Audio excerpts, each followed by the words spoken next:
नमस्कार दोस्तों,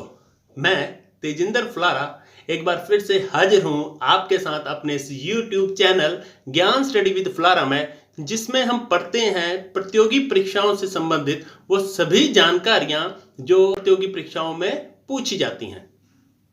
मैंने अपनी पिछली वीडियो में आपसे डिस्कस किया था लोकसभा के बारे में, वो सभी जानकारियां, वो सभी फैक्ट्स जो प्रतियोगी परीक्षाओं में प्रश्न के रूप में पूछे जाते हैं। तो उसी विषय को आगे बढ़ा रहा हूं मैं अपनी इस वीडियो में, जिसमें मैं आज आपसे डिस्कस करूंगा लोकसभा और राज्यसभा के अधिवेशनों सत्रों के बारे में, और साथ ही लोकसभा और राज्यसभा के कार्य दिवसों के बारे में। कि आप मेरी इस वीडियो को शुरू से लेकर अंत तक जरूर देखेंगे, ताकि कोई भी ऐसा फैक्ट्स जो बहुत ही महत्वपूर्ण है इस विषय से वो छूट ना जाए। तो चलिए शुरू करते हैं। आज का विषय है लोकसभा और राज्यसभा के सत्रों और अधिवेशनों के बारे में, और साथ ही लोकसभा और राज्यसभा की कार्यवाही के बारे में। दोस्तों, भारत को संसदीय शासन प्रणाली संविधान के माध्यम से प्राप्त है, और इसी संसदीय प्रणाली में संसद जो है संसदीय प्रणाली का सबसे महत्वपूर्ण है। और संसद में 3 अंग जो हैं वो हमें संविधान में आर्टिकल 79 राष्ट्रपति के बारे में, आर्टिकल 80 राज्यसभा के बारे में और आर्टिकल 81 लोकसभा के बारे में बताता है। हम सभी जानते हैं कि जो भी कानून या नियम संसद के द्वारा पारित होते हैं लोकसभा और राज्यसभा में जाने के बाद, वही जो है वो भारत के लिए जो है कार्य रूप होते हैं। हर एक नीति के लिए, हर एक योजना के लिए जो सरकार होती है वो लोकसभा और राज्यसभा में जो है वो कानून पास करवाती है, और राष्ट्रपति के मोहर लगने के बाद ही वो जो है कानून का रूप ले लेती है। और इन कानूनों को बनाने से पहले संसद के सत्रों में जो है इन कानूनों पर जो है वो चर्चा होती है, विचार विमर्श होता है, कई तरह के प्रश्न पूछे जाते हैं, जिसके बाद ही जो है यह एक कार्य रूप जो है वो अमल में आता है। तो आज हम बात कर रहे हैं संसद के अधिवेशनों की। पूरे साल संसद के जो अधिवेशन हैं, जो सत्र हैं, वो 3 जो हैं वो सामान्य रूप से जो है वो आते हैं या होते हैं। बजट सत्र जो फरवरी से लेकर मई माह के बीच में किया जाता है, मानसून सत्र जो जुलाई और अगस्त के बीच में किया जाता है, और अंत में साल के अंत में जो सत्र आता है उसे हम कहते हैं शीतकालीन सत्र, जो नवंबर और दिसंबर के मध्य के बीच में किया जाता है। साल की जो शुरुआत है संसद की वो होती है बजट सत्र से, और इस बजट सत्र में जहां बजट सत्र के नाम से ही हमें क्लियर होता है कि बजट जो है प्रस्तुत किया जाता है। यहां पर एक इंटरेस्टिंग फैक्ट बताता हूं कि पहले 2 तरह का जो बजट है वो प्रस्तुत किया जाता था लोकसभा में, परंतु आज उन दोनों को मिलाकर एक ही बजट कह दिया गया है। पहले जो 2 तरह का बजट प्रस्तुत किया जाता था वो था आम बजट और रेलवे बजट, परंतु आज आम और रेलवे बजट को एक ही बजट में जो है प्रस्तुत किया जाता है। दोस्तों, बजट सत्रों के में जो हमारे सरकार होती है वो बजट के साथ साथ अपनी आय और व्यय का लेखा जोखा भी जो है वो प्रस्तुत करती है। इसी प्रकार शीतकालीन सत्र होता है, जो मानसून सत्र होता है, उसमें भी जो सरकार है वो अलग अलग प्रकार से जो है वो अपनी नीतियों को, वो अपने काम करने के विचार विमर्श करती है, या उनसे जो है संसदों के द्वारा पूछे गए प्रश्नों का वो जो सरकारें हैं वो उनका जवाब देती हैं।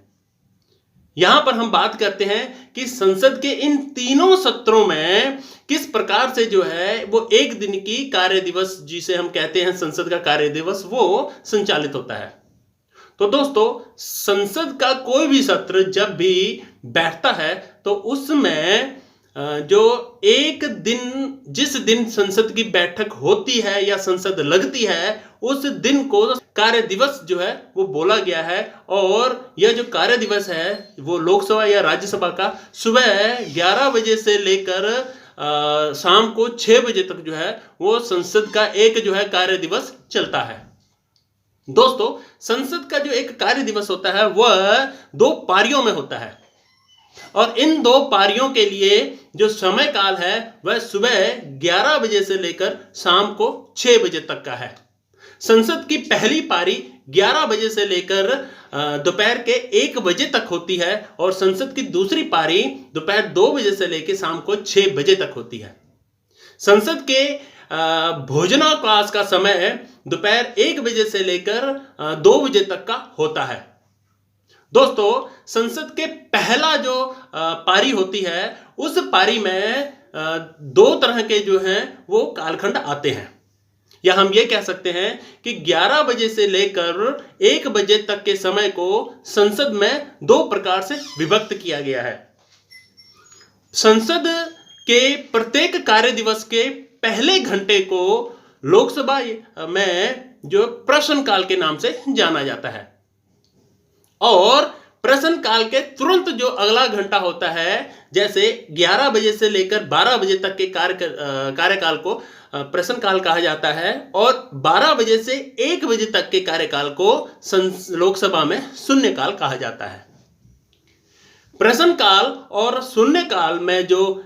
फर्क है वो यही है कि प्रश्नकाल में अविलंबनीय प्रश्नों को पूछा जाता है और इन पूछे हुए प्रश्नों के जवाब जो है वो मौखिक रूप में जो है संसद के सामने सरकार या सरकार के प्रतिनिधि को प्रस्तुत करने होते हैं, देने होते हैं। शून्यकाल में भी जो है वो प्रश्न जो है पूछे जाते हैं, मगर इसमें फर्क इतना है कि इसमें प्रश्नों का जो उत्तर होता है वह रिटर्न में जो है वो देना जरूरी होता है। दोस्तों, संसद के प्रश्नकाल के बारे में अगर हम बात करें तो हमें जानकारी मिलती है कि प्रश्नकाल जो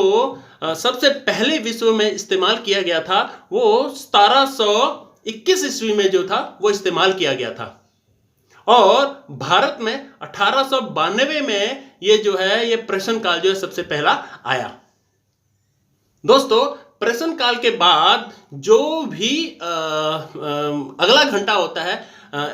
12 बजे से लेकर 1 बजे तक का, उसे हम शून्यकाल कहते हैं। हालांकि संविधान में शून्यकाल के संबंध में कोई भी प्रावधान नहीं है या इसे संविधान ने मान्यता नहीं दी है, मगर यहां पर यह फैक्ट जो है वो बड़ा इंपॉर्टेंट है कि परीक्षाओं में यह पूछा जाता है कि शून्यकाल किस देश की देन है और शून्यकाल जो है वो भारत की ही देन है और सन 1962 ईस्वी में सबसे पहले जो है शून्यकाल संसद में लाया गया। दोस्तों, शून्यकाल और प्रश्नकाल के बाद जो समय दूसरी पारी में आता है उसमें 2 बजे से लेकर 6 बजे के बीच में जो समय काल होता है उसमें आधे घंटे की चर्चा जो है वो की जाती है। ये आधे घंटे की चर्चा में उन महत्वपूर्ण विषयों को लिया जाता है जिन विषयों से संबंधित प्रश्न या तो पहले से ही पूछे जा चुके हों, उनके उत्तर जो है मंत्रालयों के मंत्रियों के माध्यम से पहले से ही संसद में दिए जा चुके हों, मगर किसी सदस्य के लिखित में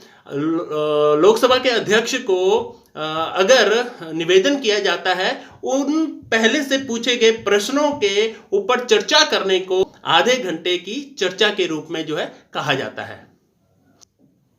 आधे घंटे की चर्चा जो है वो एक हफ्ते में सोमवार, बुधवार और शुक्रवार ही होती है। यहां पर हम बात कर रहे थे लोकसभा के सत्रों की